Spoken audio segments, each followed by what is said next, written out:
Welcome to Cape Ann Report. I'm Maureen Aylward, your host. Cape Ann Report is a weekly program that covers events and experiences on Cape Ann.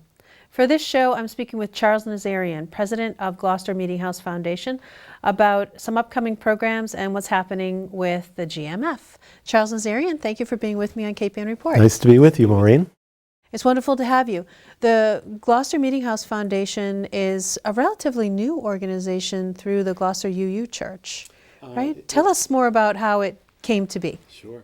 The Gloucester Meeting House Foundation was formed in August of 2015, and it is dedicated to the preservation of the landmark 1806 Meeting House, which is the oldest and largest surviving example in Gloucester. All of the others have been lost to fire.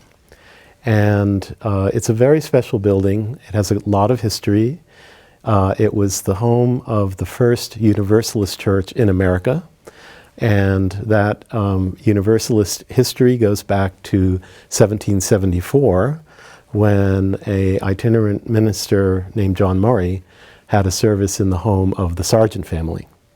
And there's a great deal of interesting history there. The building itself was built in 1806, and it was designed to house 600 people, and it was full, from what we can tell at the time, in the early decades of the Universalist movement. Today, it's still the home of the Gloucester Unitarian Universalist Church, but the Gloucester Meeting House Foundation is not a religious group. It's a secular 501c3 nonprofit. And its mission is to preserve the building as a civic hub, as an entertainment venue, and as a cultural center for everybody in Gloucester. Mm-hmm. And it sounds like the programming that's happening through the Gloucester Meeting House Foundation really is living up to what you're saying as a civic hub. You have a program coming up on Martin Luther King Jr. Day that is focusing around diversity and stories of diversity on Cape Ann. Can you tell me a little bit about the programming that's happening for MLK Day on January 16th? Sure. Yeah, on the MLK holiday that afternoon between 1:30 and 5:30 p.m., the GMF is hosting what we're calling a celebration. And it really is a learning event and a time to celebrate not only the legacy of Dr. Martin Luther King, but also to learn and talk about and with persons of color, of different cultural identities, both historically on Cape Ann and up to the present day. And so the program is designed to start with a very interesting historical piece by Mary Ellen LaPianca. Mary Ellen's research is on the Native Americans who lived on Cape Ann going long before Europeans came here.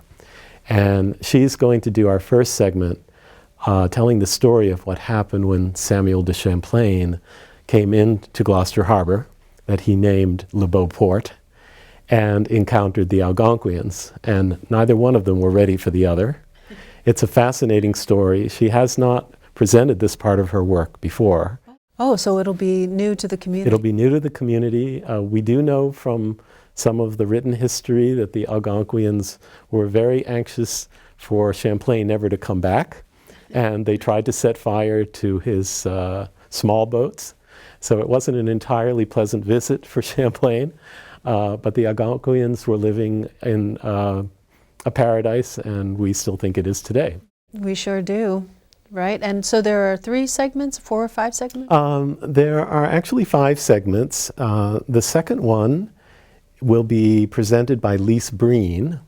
And Lisa's research is about African Americans on Cape Ann, and in particular at the moment about the practice of slavery and the slave trade and how it related to Gloucester's commercial beginnings. And then her later research goes into the abolitionist movement and what was happening here in Gloucester. Mm-hmm. And she's going to talk about that story and relate it to a trail which is being developed on Cape Ann to commemorate various areas where there is a history of slavery and African Americans on Cape Ann. And that is actually a special project of the Rockport Unitarian Universalist Church and the Gloucester Church. And Great. so she's going to talk a little bit about that program. That's wonderful. And there's a storytelling aspect There is to this indeed. program as well. Gloucester Writers Center, as you know from your involvement, has created a wonderful program, I think quite unique to Cape Ann as far as I can tell. I haven't seen it done elsewhere, called Fish Tales. And in this particular one, we will have people who have come to this country from parts of the world that are suffering, like Aleppo, Syria, or from Kabul, Afghanistan, as well as some people who identities are different culturally. And they will talk about their present day experience of living on Cape Ann and becoming part of the larger community here. Wonderful. And there will be an address by the mayor? Yes, we've asked Safatia, our dear mayor, to do a wrap-up, because what we really needed was somebody who could tie the strings together, and nobody does that better than her. And so she will speak for about 15 minutes after the Fish Tales presentation and tie together some of her own stories. She has some very interesting ones, a few that she's told during our outdoor summer series, about her Sicilian background and what she knows about her family. And I think she is also a great proponent of Gloucester's diversity as a strength and wants us to leave with that very positive sense about Gloucester. Right, and one of the special things about this program is that you are going to show the I Have a Dream speech, or a segment of it, at least 20 minutes of it, which is a wonderful thing for people to come out on that Monday, January 16th, to actually see the speech and also see how it's relevant to the other segments of that of the program. You know, Martin Luther King's dream, which he expressed in that speech so eloquently and still gives you shivers when you listen to it, is that the American creed is that all persons are created equal. And it's the genius and the thing that makes this country so wonderful. Right. So that message is as alive and important today as it was back during the March on Washington. One of our partners is Rob Newton from the Cape Ann Cinema and Stage, and he is setting up a big screen at the front of the sanctuary. And so we will see Martin Luther King give the speech in many times life-size. So it should be very exciting. It's very exciting, and it's appropriate for, say, middle school students who might be studying this, and definitely high school students to come. They have the day off because it is the holiday, and if folks are not doing community service, it's a great thing to do. And so, again, it's happening on Monday, January 16th, from 1:30 to 5:30. That's correct, yes. And at the very end, after we've shown the film, rather than have something else follow it or people simply chatting, we're going to ask people to leave the meeting house in silence and ring the Paul Revere bell in our tower for freedom. And we feel that that's the most symbolic thing that we can do at that moment, for people to take what they've learned and what they've experienced and leave the building with this ringing sound of the bell, as a reminder to all of us that our country stands for freedom. It sounds like a deeply moving program, and so much of it just speaks to who we are as individuals, who we are as a community on Cape Ann, what we're striving for in terms of diversity and inclusion and freedom and equality, and having it in a building like the UU Church. It's just with the Paul Revere bell. Congratulations! It's a great program, Charles. Thank you. And so the Gloucester Meeting House also has other events. Yes. We were talking about it being a civic hub. What else is coming up, or what are you working on that our viewers might be interested in learning about? Well, there are several things going on. We have a September through May concert and lecture series that runs on almost a monthly basis. This fall, we had world-famous organist who accompanies silent movies come back, Peter Krasinski. And he had done a number of these in the past for us, Phantom of the Opera, and every time he comes, he fills the meeting house, does an incredible job. We had an a cappella men's group from Tufts University come the month after. Just in December, we had a Baroque ensemble come and play Christmas music from the New World, of music that would have been played in Central and South America, and including the early instruments like harpsichord and viola da gamba, but also with flutes and Baroque guitar and the language of the people of Central and South America. So we love to present that kind of fine event and have each month be different. And there is a monthly event right through May. The next one coming up in February puts the two a cappella women's group from Cape Ann together, Levin and Sora Lanza. They did this 2 years ago, and it was the first time the two groups got together and did one concert.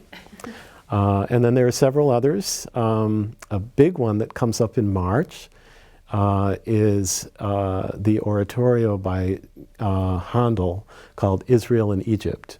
And it requires a chorus of about 40 singers and a large Baroque orchestra. And they're doing that on March 18th. And it's part of our oratorio series. 2 years ago, they did the Bach B minor Mass, which was, I think, probably a first for Cape Ann. It's wonderful that you can actually have the meeting house being that big, that you can have the acoustics in that room and also the space to be able to do that. There aren't too many places on Cape Ann where you have the ability to put a full choral group and also the orchestra there too. This is one of the wonderful things about the meeting house, is it was built at a time when builders were willing to use good prototypes. And so when this building was built by master builder Jacob Smith, he used what was essentially a concert hall shoebox shape with hard plaster and wonderful reflective surfaces so that it would be just like a concert hall. And it wasn't an accident that this occurred. Before amplification, it was very important that a room had good acoustics, right, because people speaking had to be understood. So it had to be clear, and at the same time it had to be pleasant to the ear.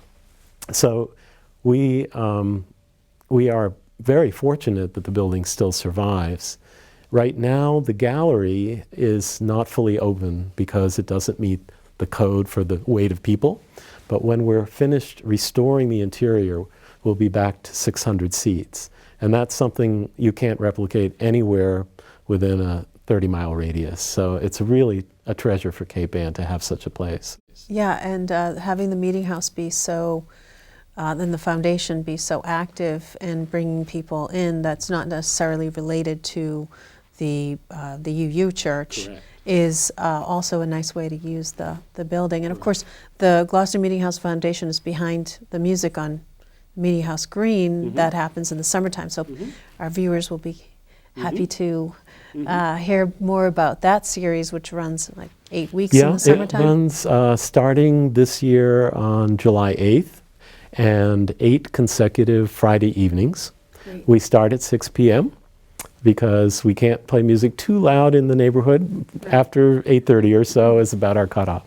But the concept is one in which we have a different musical offering every week and a different partner nonprofit. And although the concerts are free and anybody can just come and enjoy sitting on the green, we do send usually kids through with buckets. Oh, that's right. And people are very generous. But donates in. Right. Yeah. And the nonprofits can also set up a table and sell their bling and tell people about what they do and their memberships. Wonderful. So last year we started with Pathways for Children, and we ended with the Grace Center. And every Friday night, all summer long, was just absolutely wonderful. Well, Charles, it's been lovely to have you on our show on Cape Ann Report.